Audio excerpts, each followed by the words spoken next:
22 juillet 1997.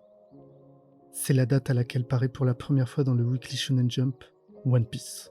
Cette chaîne YouTube est dédiée à résumer toute l'œuvre d'Eiichiro Oda. C'est parti, en route pour Grand Line. Plus tard, on retrouve nos deux héros en pleine mer. Zoro se rend compte que Luffy ne connaît rien à la navigation.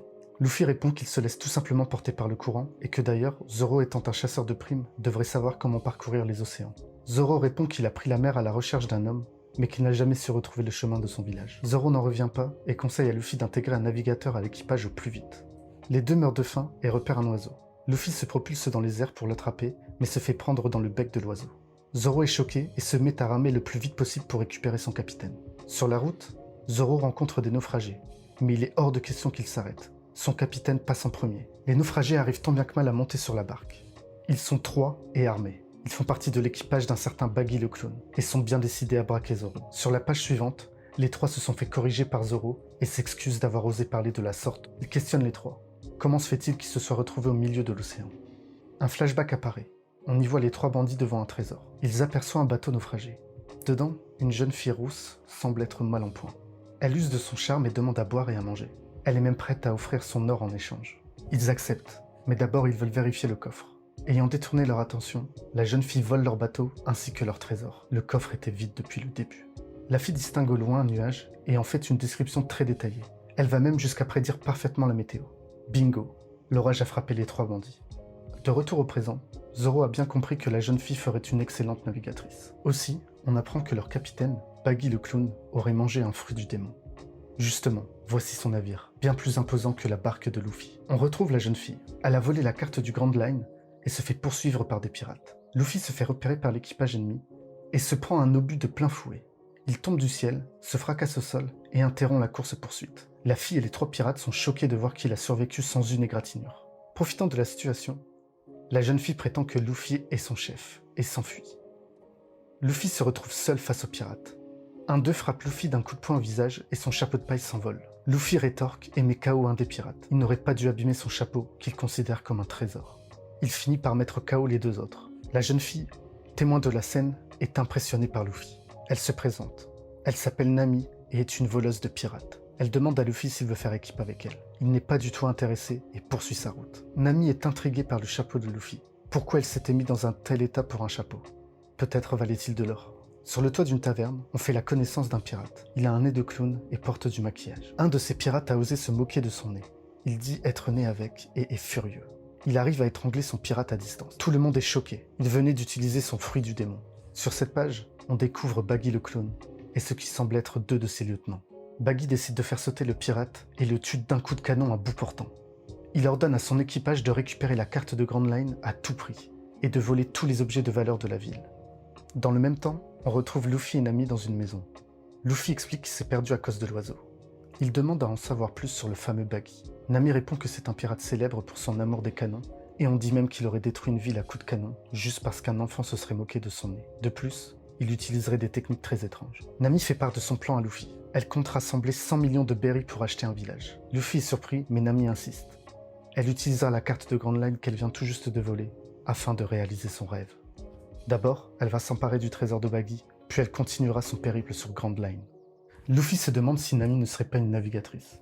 Elle répond que si, que personne ne lui arrive à la cheville quand il s'agit de navigation. Parfait, pile poil ce que Luffy cherchait. Il propose à Nami de faire partie de son équipage de pirates. Elle est furieuse. Jamais elle ne fera partie d'un équipage de pirates. Elle reste toujours intriguée par le chapeau de paille. Elle croit que Luffy dissimule une carte. Luffy répond que non, qu'il s'agit d'un cadeau très précieux qu'il a eu d'un ami, et qu'en plus, il lui a promis qu'il rassemblerait un équipage, et qu'il deviendra un pirate lui aussi.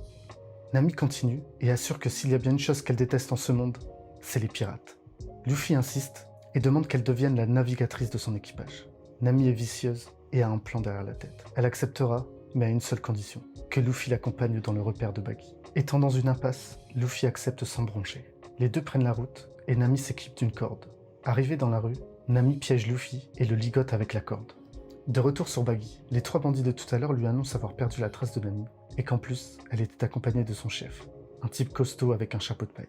Un subordonné interrompt la conversation et annonce que Nami est ici et qu'elle est venue se rendre. Elle annonce avoir capturé Luffy et le jette au sol. Elle est même prête à rendre la carte. Luffy n'en revient pas, il s'est fait piéger. Nami retourne sa veste et dit s'être disputée avec son chef. Elle veut rejoindre l'équipage du clone. Baggy accepte et Nami est aux anges. Son plan fonctionne à la perfection. Luffy est ligoté et jeté dans une cage. De retour au port, Zoro vient tout juste d'arriver en ville. Il demande aux 3 bandits de l'amener devant Baggy. Peut-être qu'il aurait des informations sur Luffy. On retrouve Baggy et son équipage. Ils ont décidé de fêter l'arrivée de Nami dans le groupe. Nami a pour but de saouler tout le monde afin de dérober leur trésor. Luffy ne compte pas s'avouer vaincu et va même jusqu'à manger les barreaux de la cage. Nami vient le voir et se moque de lui.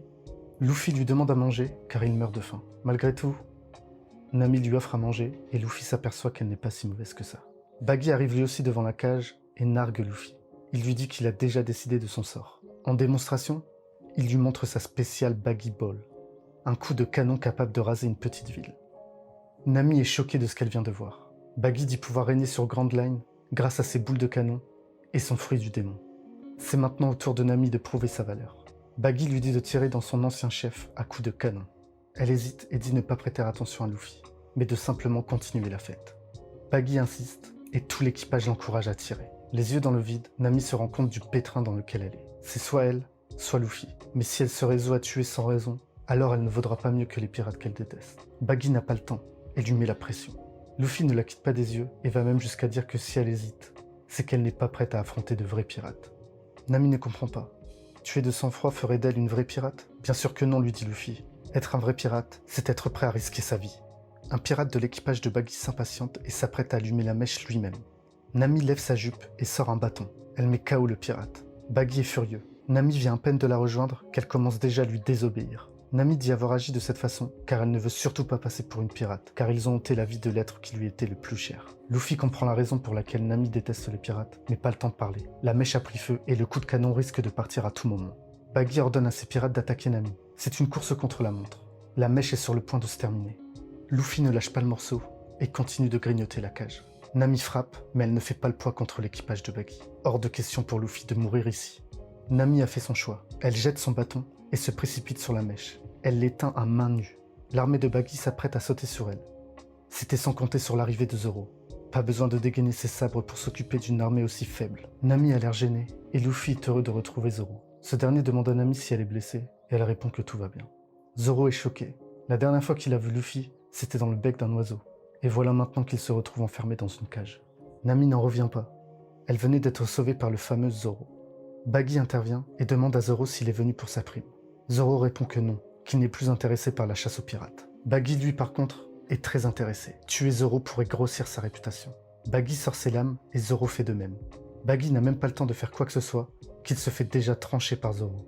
Luffy et Nami sont choqués par la rapidité de Zoro. Les pirates de Baggy, par contre, eux, ont le sourire aux lèvres. Baggy est découpé et KO. Zoro range ses lames en affirmant que Baggy ne faisait tout simplement pas le poids. Pendant que Luffy demande à Zoro de le libérer, Nami se demande pourquoi les pirates de Baggy continuent à rire alors que leur capitaine vient de se faire trancher. Zoro essaye de libérer Luffy, mais pas moyen. Sans la clé, c'est impossible. Les pirates de Baggy sont morts de rire, mais Zoro ne plaisante pas. Il leur ordonne de lui donner la clé. Zoro vient de se faire planter par la main de Baggy. Luffy et Nami sont sous le choc. Comment Baggy peut-il être encore vivant? Zoro, touché par Baggy, retire la lame de son flanc gauche. À la surprise de Zoro, Baggy est toujours vivant. Il utilise le Barabara no Mi, le fruit de la fragmentation. Un fruit qui fait que son corps est séparable à volonté et insensible aux armes tranchantes. Baggy n'a peut-être pas touché les organes vitaux de Zoro, mais ce dernier reste néanmoins très blessé. La suite du combat s'annonce très dure pour Zoro. Il avoue lui-même avoir manqué de vigilance, mais il n'avait pas d'autre choix que de sauver son capitaine. Luffy provoque Baggy en l'insultant de lâche, car il avait poignardé Zoro dans le dos. Baggy, furieux de se faire insulter, balance une lame à pleine vitesse en direction de Luffy. Ce dernier semble s'être fait toucher, mais il n'en est rien. Il a attrapé la lame avec ses dents et réussit même à la briser en deux. Luffy est déterminé. Il va faire payer Baggy. Le clown est mort de rire. Comment Luffy peut-il croire être capable de quoi que ce soit, sachant la situation dans laquelle il est? Luffy sait pertinemment qu'il ne mourra pas ici, et il ordonne à Zoro de fuir. Nami est choqué. Zoro vient de le sauver, et Luffy lui ordonne déjà de partir. Bizarre. Zoro réfléchit un instant et accepte. Sans même se parler, il avait compris le plan de son capitaine. Nami est en panique. Elle ne comprend rien de ce qu'il se passe. Baggy ne compte pas laisser Zoro s'échapper et lui envoie 2 bras armés. Zoro repousse l'attaque tant bien que mal et Baggy se moque de lui, le célèbre chasseur de primes qui prend ses jambes à son cou. Malgré sa blessure, Zoro arrive à soulever le canon et le retourne contre l'équipage de Baggy. Même Baggy a peur. Sa spéciale Baggy Ball est encore dans le canon. La situation est idéale et Zoro ordonne à Nami d'allumer la mèche. Baggy les supplie d'arrêter mais trop tard. Le coup est déjà parti. Une explosion énorme rase l'étage supérieur de la taverne. Zoro en profite pour faire connaissance avec Nami et lui demande qui elle est. Elle se présente comme étant une voleuse, ce à quoi Luffy répond qu'il ne faut pas l'écouter. Elle est leur nouvelle navigatrice. Le temps presse et Zoro ordonne à Luffy de ne pas bouger. Baggy a survécu à l'explosion et est prêt à attaquer. Zoro est déterminé à sauver Luffy malgré sa grave blessure. Il donne tout et soulève la cage dans laquelle Luffy est emprisonné. Même Luffy s'inquiète pour Zoro. Sa blessure est très impressionnante. Zoro ne lâche rien, que personne ne vienne lui dire ce qu'il doit faire. Nami est choquée. Depuis quand les pirates ont de telles valeurs? Les trois héros ont profité de l'explosion pour s'enfuir dans la fumée. L'équipage de Baggy n'en revient pas. Même la cage de Luffy a disparu. On retrouve Luffy et Zoro qui est à bout de souffle. Sa blessure empire à chaque seconde qui passe. Les deux sont cachés sur un toit. Luffy est dans une impasse. Il n'arrive pas à casser la cage. Baggy est furieux. Pour lui, la guerre est déclarée. Il motive ses troupes et fait appel à l'un de ses lieutenants. Morge, le dresseur de fauves. Il est accompagné de son lion Richie et veut ramener la tête de Zoro à son capitaine. Dans le même temps, on retrouve Zoro traînant la cage de Luffy. Ils ont réussi à gagner un peu de temps, mais Zoro est à bout.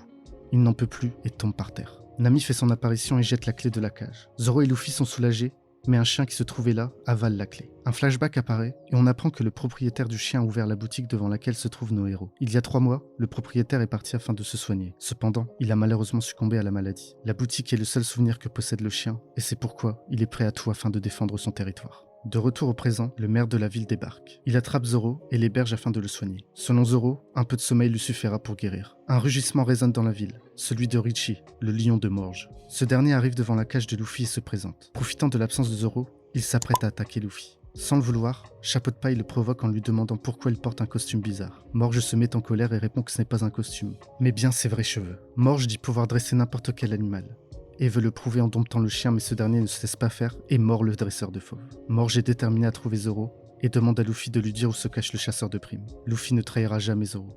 Morge est furieux et ordonne à Richie d'attaquer. Le lion attaque et brise la cage. Nami est sous le choc et pense que Luffy va se faire dévorer. Pas du tout. Chapeau de Paille est ravi. Il est enfin libre. Richie envoie Luffy au travers d'une maison d'un coup de patte énorme. Pour Morge, ça ne fait aucun doute. Il vient de tuer Luffy. C'est maintenant au tour de Roronoa à Zoro. Morge et son lion font maintenant face au chien. Il est bien décidé à protéger le magasin de son maître à tout prix. Dans le même temps, on retrouve Luffy. Bien qu'il ait traversé une maison, il en sort indemne. Son plan est simple, balayer l'équipage de Baggy et persuader Nami de rejoindre l'équipage. Nami et le maire de la ville retrouvent Luffy. Les deux sont choqués de le voir une fois de plus sans égratignure. Morge et son lion sont prêts à faire face au chien, qui se défend tant bien que mal, mais finit par s'avouer vaincu. Morge vient de détruire le magasin, le seul souvenir du chien, son plus précieux trésor. Luffy est témoin de la scène et se trouve maintenant face à Morge. Le dresseur est surpris de voir Luffy sans blessure. Luffy lui explique que ce n'est pas une petite claque qui le tuera et qu'il est un homme élastique. D'après Morge, Luffy n'est plus lui-même et vient d'inventer cette histoire. Le dresseur ordonne à son fauve d'attaquer Chapeau de Paille. Luffy se torsade les bras et prépare une attaque. Morge est stupéfait. Richie, son lion, a la tête enfoncée dans le sol. Il est KO. Morge demande à Luffy comment il a fait ça. Luffy lui répond qu'il a mangé le Gomu Gomu no Mi, le fruit du caoutchouc. Morge comprend que Luffy, tout comme son capitaine Baggy, dispose de pouvoirs surnaturels. Il se rend et est prêt à tout donner à Luffy, tout ce qu'il voudra, les trésors les plus précieux. Pour Luffy, rien ne peut remplacer ce que le chien vient de perdre, et c'est pour ça qu'il est revenu, pour lui mettre une raclée qu'il n'est pas prêt d'oublier. Luffy attrape Morge à distance à l'aide de son bras gauche élastique, et lui balance une droite énorme. Le dresseur de fauve est assommé. Malgré tout, le mal est fait, et la maison du chien est en ruine. D'après Nami, c'est la faute des pirates. Tous les mêmes. Elle en veut à Luffy et lui hurle dessus, mais ce dernier l'ignore. Il se rend aux côtés du chien et lui offre à manger. Il s'assoit et le félicite du combat qu'il a mené contre le lion. Le chien accepte la nourriture et file un peu plus loin. Nami est témoin de la scène et ne peut s'empêcher de sourire. De retour sur Baggy, ce dernier apprend que son lieutenant vient de se faire détruire par Luffy. Il demande à rassembler toutes les spéciales Buggy Ball afin de raser entièrement la ville. Morge est plus ou moins remis de son combat contre Luffy et vient faire un rapport à Baggy. Il doit absolument dire à son capitaine que Luffy est un homme élastique. Même Baggy est choqué d'apprendre que ce n'est pas Zoro qui l'a mis dans cet état. Morge s'apprête à dire la vérité sur Chapeau de Paille, mais s'écroule avant de finir sa phrase. On retrouve Luffy et Nami. La voleuse présente ses excuses à Luffy pour son comportement de tout à l'heure. Luffy lui répond que ce n'est pas grave, qu'il comprend sa haine envers les pirates. Le maire explose et n'en peut plus. Comment rester les bras croisés quand un chien et un inconnu se battent pour sa ville? Un flashback apparaît et on apprend que le maire et ses habitants ont bâti la ville à partir de rien, il y a 40 ans. Ils se sont battus corps et âme afin de faire de cette ville une magnifique cité portuaire. Le maire crie haut et fort que pour lui, sa ville est son plus précieux trésor. Mais son discours est interrompu. Baggy vient de tirer un coup de canon énorme qui rase une dizaine de maisons. Luffy et Nami sont pris dans le souffle de l'explosion et Luffy se rend compte que la maison dans laquelle Zoro se trouvait vient de se faire détruire. Luffy appelle après Zoro et à la surprise générale, il est debout et va même jusqu'à se plaindre du réveil un peu trop bruyant à son goût. Luffy est ravi de le voir vivant et Nami n'en revient pas. Personne n'est censé survivre à une telle explosion. Le maire est fou de rage et fonce la tête la première affronter Baggy. Pour Zoro et Luffy, la situation est parfaite. Mais pour Nami, ce n'est pas le moment de plaisanter. Luffy lui dit de ne pas s'inquiéter, qu'il ne laissera pas le vieil homme se faire tuer. Nami lui demande d'où il tient cette confiance absolue. Chapeau de paille lui répond qu'il a un objectif: récupérer la carte et entrer sur Grand Line. Il propose à Nami de faire équipe. Elle dit refuser de devenir pirate, mais tape tout de même dans la main de Luffy au nom d'un simple but commun. Baggy est prêt à lancer la seconde salve de canon. Le maire est au pied de la taverne et provoque Baggy le clown. Le chasseur de primes se dit être guéri et qu'au-delà de la douleur de son ventre, c'est son honneur qui est blessé. Nami est désabusé de voir que Luffy et Zoro sont déjà prêts à en découdre. On retrouve le maire de la ville face à Baggy. Il veut affronter le clown afin de le faire payer. Le numéro 2 de l'équipage de Baggy se porte volontaire pour corriger le maire. Tel un fakir, il sort une épée de sa gorge et se tient sur un monocycle. On le surnomme l'acrobate. Tout l'équipage se fait une joie de le voir en action, mais Baggy n'est pas du même avis. Il réglera son compte au maire lui-même. Ce dernier affirme être venu défendre sa ville, son trésor. Baggy se moque de lui. Comment une ville pourrait être un trésor? Pour Baggy, seuls l'or et l'argent peuvent être considérés comme tels. Baggy est furieux et utilise son pouvoir. Il envoie son bras et du haut de la taverne étrangle le maire. Le maire est soulevé dans les airs, mais il est déterminé à frapper de toutes ses forces le bras de Baggy. Le clown le serre encore plus fort et ordonne à son équipage de tirer. Luffy intervient et libère le maire de l'emprise du clown. Comme promis, Chapeau de paille est revenu pour corriger Baggy. Dans la rue, on retrouve aussi Zoro et Nami. Le plan est clair. Nami s'occupera de voler la carte, pendant que Luffy et Zoro s'occuperont de la partie combat. Le maire reprend ses esprits et explique qu'il n'a pas besoin d'aide, qu'il est tout à fait capable de défendre la ville seul. Luffy n'est pas d'accord et l'envoie la tête la première dans le mur. Le maire est assommé. Tout le monde est choqué. Luffy explique son geste. Il ne veut pas avoir le maire dans les pattes. Zoro est d'accord. Vaut mieux qu'il soit endormi plutôt qu'il se jette dans la gueule du loup. Luffy provoque Baggy en l'insultant de gros nez. La réponse ne se fait pas attendre et Baggy ordonne d'envoyer toutes les Baggy Balls. La boule de canon se dirige droit sur nos héros. Zoro ordonne à Luffy de s'enfuir, mais ce dernier ne bronche pas. Ce ne sont pas des canons qui auront raison de lui. Il lance son Gomu Gomu no Fusen, une attaque défensive qui fait de Luffy un ballon géant. Le canon rebondit dans le ventre de Luffy, qui renvoie la Baggy Ball à pleine vitesse sur ses ennemis. En plein dans le mille, la taverne est complètement détruite. L'équipage de Baggy est KO, mais le clown a survécu. Il a fait de ses hommes un bouclier humain. De plus, Kabaddi a lui aussi survécu en utilisant le lion comme bouclier. Pour l'acrobate, c'est la plus grande humiliation que l'équipage ait jamais connue. Morge a par miracle lui aussi survécu et révèle à son capitaine que Luffy est un homme élastique. Baggy, furieux de ne pas l'avoir su plus tôt, envoie valser Morge vers Luffy. Chapeau de paille est à la réception et lui balance un coup de pied en pleine face. Kabaddi l'acrobate profite de l'ouverture pour attaquer Luffy, mais Zoro intervient et protège son capitaine. S'il veut se battre, ce sera avec lui. Kabaddi est honoré de pouvoir affronter l'un des plus célèbres sabreurs. La blessure de Zoro vient de s'ouvrir et Kabaddi en profite pour lui lancer une attaque cracheuse de feu. Zoro encaisse tant bien que mal, mais ne fait pas le poids. Kabaddi a bien vu où se trouvait la blessure et en profite pour frapper là où ça fait mal. Zoro souffre plus que jamais. Kabaddi continue et en profite pour effectuer une attaque de brouillard. Il attaque Zoro de plein fouet, mais Zoro arrive à parer. L'ouverture parfaite pour Kabaddi. Il prend son élan et envoie son plus beau coup de pied dans la plaie de Zoro. Le chasseur de primes est au sol. Kabaddi l'humilie et lui dit que c'était une erreur très grave de s'en prendre à l'équipage de Baggy le clown. Nami est sous le choc et demande à Luffy pourquoi il ne bouge même pas le petit doigt pour aider Zoro. Luffy ne répond pas et ne quitte pas le combat des yeux. Kabaddi se lance et s'apprête à finir Zoro, mais ce dernier se relève et part l'attaque. Kabaddi est propulsé plus loin. Zoro est décidé à lui faire payer. Il va même jusqu'à se trancher lui-même. Tout le monde est choqué.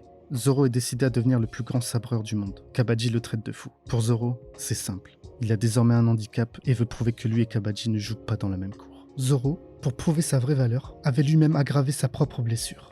On le retrouve face à Kabaddi. Il saigne énormément.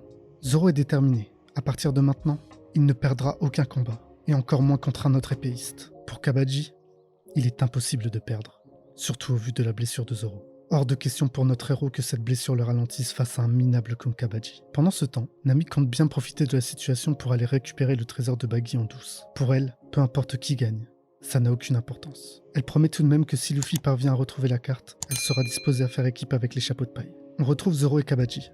Ce dernier balance sa technique suprême, l'attaque des 100 toupies virevoltantes. Une nuée de toupies fonce à pleine vitesse vers Zoro. Kabaddi en profite pour prendre de la hauteur grâce à son monocycle. Zoro parvient à découper les toupies, mais Kabaddi est maintenant dans les airs. Il s'apprête à trancher Zoro. Baggy s'y met lui aussi et envoie son bras afin d'immobiliser Zoro. Aucun honneur de la part du clown et de son acrobate. Baggy ordonne à Kabaddi d'achever Zoro, comme si Luffy allait rester les bras croisés sans rien faire. Il intervient et écrase la main de Baggy au sol. Même si le clown peut séparer son corps à l'infini, il peut tout de même sentir la douleur. Chapeau de paille ne laissera personne s'immiscer dans le combat de Zoro. Kabaddi, dans son élan, fonce droit vers Zoro. Ce dernier esquive de justesse, mais sa blessure est de plus en plus grave. Il finit à genoux. Ça suffit, il n'en peut plus. Pour l'acrobate, quoi de plus logique? Évidemment que Zoro allait se rendre, surtout avec une telle blessure. Rien à voir. Zoro éclate le monocycle de Kabaddi. Il en a assez de ces pirouettes de pacotille. L'acrobate s'apprête à effectuer sa technique ultime. Zoro l'ignore, finit de jouer. C'est à lui d'attaquer. Oni guérit. Zoro vient de tout simplement one-shot Kabaji. Buggy n'en revient pas. Luffy, lui, par contre, a le sourire aux lèvres. C'est la désillusion pour Kabaji. Comment pouvait-il être vaincu par des voleurs? Zoro remet son bandana en place. Il a déjà expliqué qu'ils n'étaient pas des voleurs, mais des pirates. Notre épéiste, suite à ses blessures, s'effondre. Il passe le relais à son capitaine. Parfait. C'est maintenant au tour de Chapeau de Paille de montrer de quoi il est capable. Luffy ordonne à Buggy de lui donner la carte de Grand Line. Buggy explique que Grand Line n'est pas pour les petits pirates comme eux. Pourquoi vouloir tenter l'aventure dans des eaux aussi dangereuses? Les mots de Luffy sont simples. Il deviendra le roi des pirates. Buggy ne peut s'empêcher de se moquer de Luffy. Assez parlé. Luffy est prêt à se battre. Buggy remarque pour la première fois le chapeau de paille de Luffy. Il lui rappelle un gamin qu'il a connu dans sa jeunesse. Un petit insolent avec des cheveux rouges. Luffy est choqué. Un homme aux cheveux rouges? C'est sûrement Shanks. Buggy n'en dit pas plus, mais demande à Luffy pourquoi il veut savoir cela. Luffy demande à Buggy s'il sait où se trouve Shanks. Buggy ne dira rien, ou peut-être que si. Il faudra d'abord lui passer sur le corps. Pas de problème. Luffy est déterminé à faire payer le clown.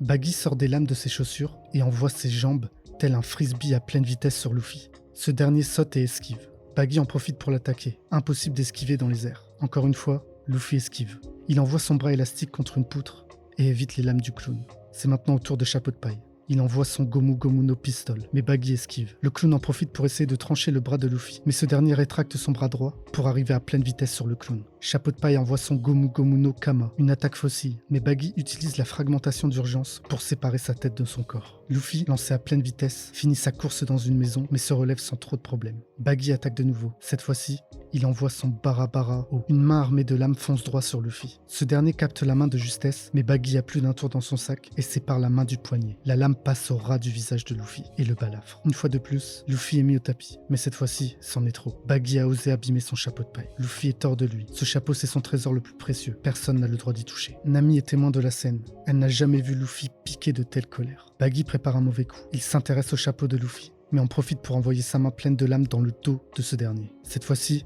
le clown s'attaque directement au chapeau de Luffy. 3 lames passent au travers du chapeau de paille. Luffy est choqué. Il repense à Shanks. Buggy, lui, est mort de rire. Il vient d'embrocher le trésor de Luffy. La promesse faite à Shanks résonne dans la tête de Luffy et ce dernier fonce tête la première vers Buggy. Le clown jette le vulgaire chapeau par terre. Il révèle à Luffy que lui et Shanks faisaient partie du même équipage. Impossible. Pour Luffy, Shanks ne joue pas dans la même cour que le clown. Chapeau de paille s'apprête à fracasser le clown. Ce dernier utilise la fragmentation d'urgence afin d'éviter le pire, mais trop tard. Luffy a visé d'un coup de pied violent le ventre de Buggy. Buggy est au sol et Luffy lui saute dessus. Chapeau de paille ordonne à Buggy de ne plus jamais dire que lui et Shanks étaient des camarades. Buggy insiste et entend bien parler de Shanks comme il le veut. Il explique qu'il déteste Shanks car ce dernier lui aurait volé un trésor d'une valeur inestimable. Un flashback apparaît. On retrouve Shanks et Buggy plus jeunes. Les deux se disputent à propos du pôle Nord et du pôle Sud. Ils se font tous les deux calmer par un pirate de l'équipage. Dans le même temps, un navire ennemi fait son apparition. Buggy est ravi. Qui dit navire ennemi, dit trésor. Shanks est d'accord et sort son sabre. S'ensuit un combat entre les deux équipages. Pendant la bataille, Buggy trouve une carte au trésor.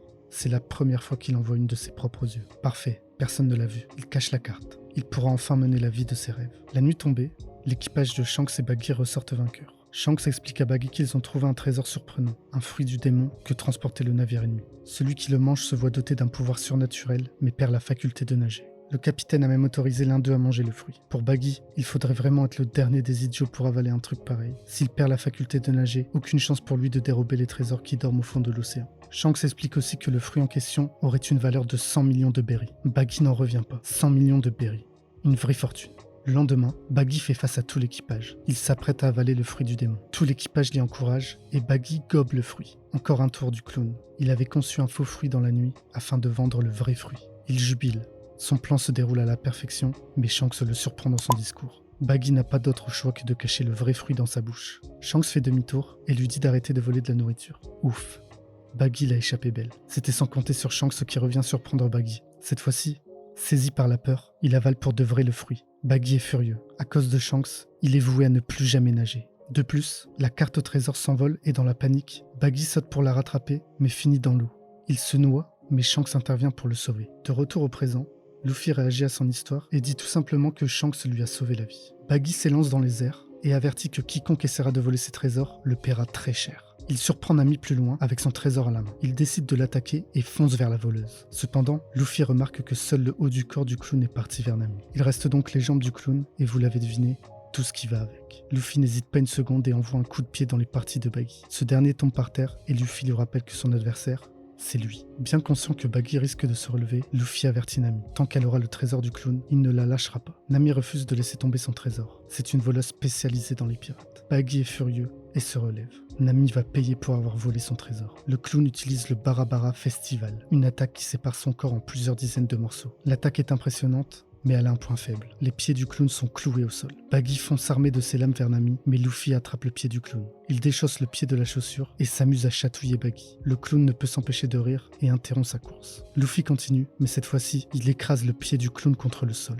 Baggy subit et se voit obligé de faire demi-tour afin de stopper Luffy. Nami en profite pour frapper le clown avec le trésor. Le clown semble touché, mais il n'en est rien. Il a bloqué l'attaque. Il saisit le trésor et remercie Nami de lui avoir rendu, mais elle refuse de lâcher prise. Pendant que les deux se disputent le trésor, Luffy fonce vers Baggy. Il lui balance un coup de pied en pleine face et lui rappelle une fois de plus que son adversaire, c'est lui et personne d'autre. Le clown semble évanoui dans son trésor. Nami remercie Luffy et ce dernier compte bien récupérer la carte. Ça y est, il a enfin mis la main sur la carte de Grand Line. Baggy se relève une fois de plus et compte bien réduire en miettes chapeau de paille. Il utilise son pouvoir pour se reconstruire, mais des parties de son corps sont manquantes. La voleuse avait ligoté le reste de son corps pour l'empêcher de se reconstruire au complet. C'est parfait. Luffy s'occupe du reste et balance ses deux bras élastiques en arrière. Cette fois-ci, Baggy ne pourra pas encaisser. Luffy utilise son Gomu Gomu no Bazooka et démolit Baggy. C'est terminé.